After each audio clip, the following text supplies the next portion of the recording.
There have been 5 Lego movies over the years, and you're never going to believe what we are going to do with them today. Just ignore the title of this video.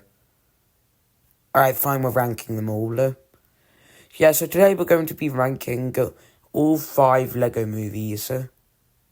Yeah, you already know what we're going to be doing. I'm not even going to waste your time. We're ranking every single Lego movie. Let's get into it.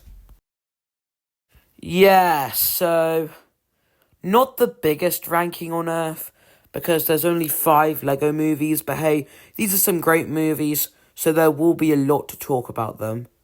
Oh yeah, and I should probably just mention this now, so no one gets mad at me. But this is just my list. If you disagree, that's fine. This is just my opinion. So if you disagree with me, that's fine. That's just one of the beauties of being human. If you disagree with me, make your own list, it's okay. But with that being said, my least favourite Lego movie is the Lego Movie 2. Also, I'm ranking these based on the movies, not the posters. So for any of you who thought I was ranking them based on the posters, I'm not. So, what makes the Lego Movie 2 so much worse than all of the other Lego movies? Well, it's the only one that I would consider below an 8 out of 10. That's just how good all of these other movies are. The reason that this one suffers in comparison to is because it just feels quite bland, they're kind of out of ideas. I know that it's about trying to get along with siblings, but with the Lego Movie 1, they actually timed the human parts perfectly, as it was supposed to be an emotional payoff, instead of being what the entire movie was focused about. At the beginning of the movie, you can literally see where they left off on the previous one. Now, I know they might have been in between a rock and a hard place, because of the cliffhanger of the original Lego movie. But even then, this movie is still quite the drag. There are plenty of moments that I can't tell if they are imaginary or if they're real.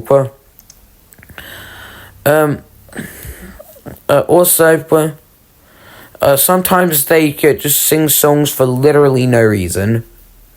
Don't get me wrong, there are some songs that fit, the peaceful Everything is Awesome, to represent that Emmett hasn't changed, and Not Evil, or being a great way to try and show off how Queen Watanabe is not evil.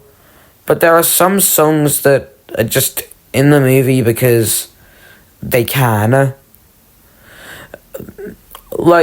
Spoiler alert if you haven't watched the movie already, and it is, when the kids have to put away all their toys, they just randomly sing everything's not awesome for literally no reason. I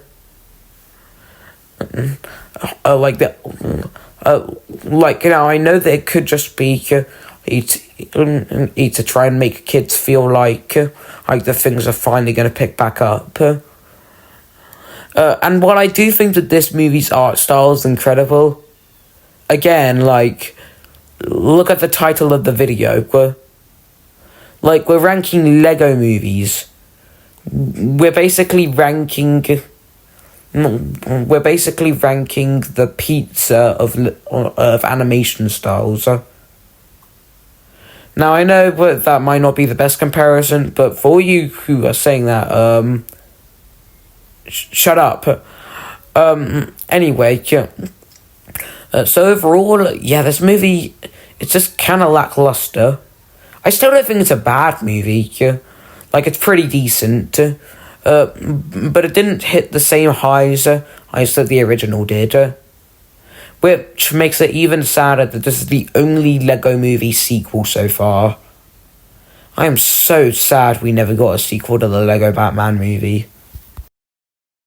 This next one coming up is undoubtedly the most hated Lego movie, and that would be the Lego Ninjago movie, and I've personally never understood why. Now, granted, this could just be because I've been a fan of the Lego Ninjago series since I was like 2 years old. But then again, I haven't watched that much SpongeBob, and I still think his first two movies were good. I just think all of the characters have pretty good development. Like, again, spoiler alert, Lloyd went from hating his dad to honestly getting pretty close to him, which, I feel like was just a really good way for the movie to go.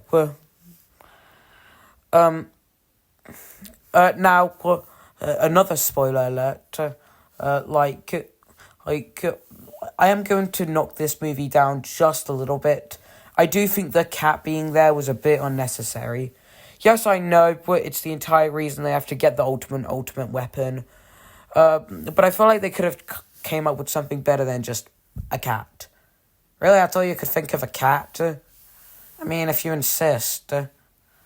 Also, unlike all of the other Lego movies, this one's not connected to what I like to call the Lego trio, because it's not based on any of the characters in the Lego movie.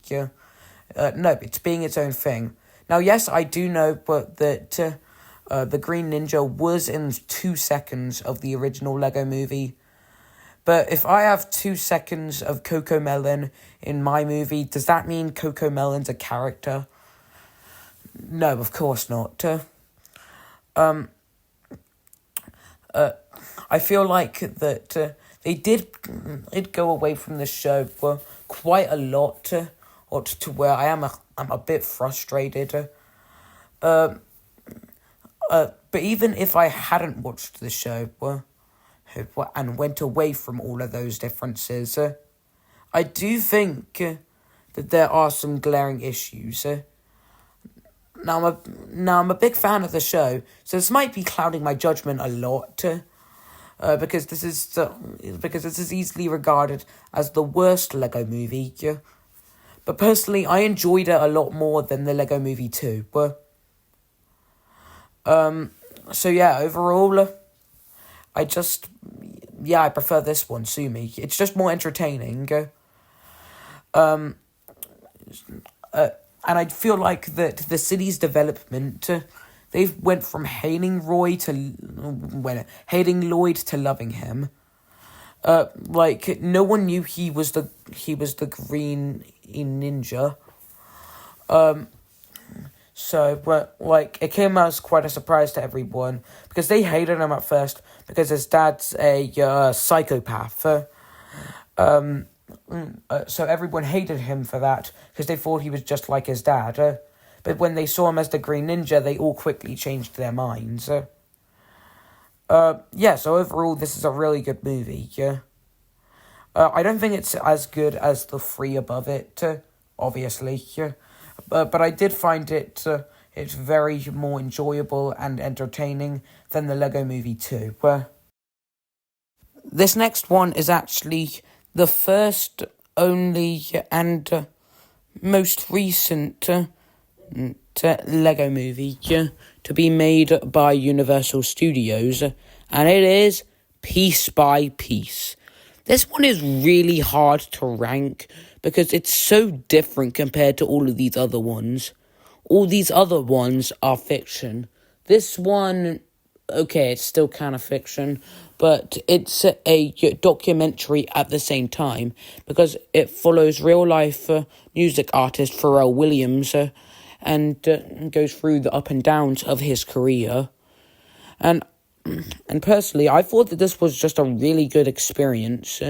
Yes, it's a little bit random that he's the one who's getting the documentary out of literally any other singer.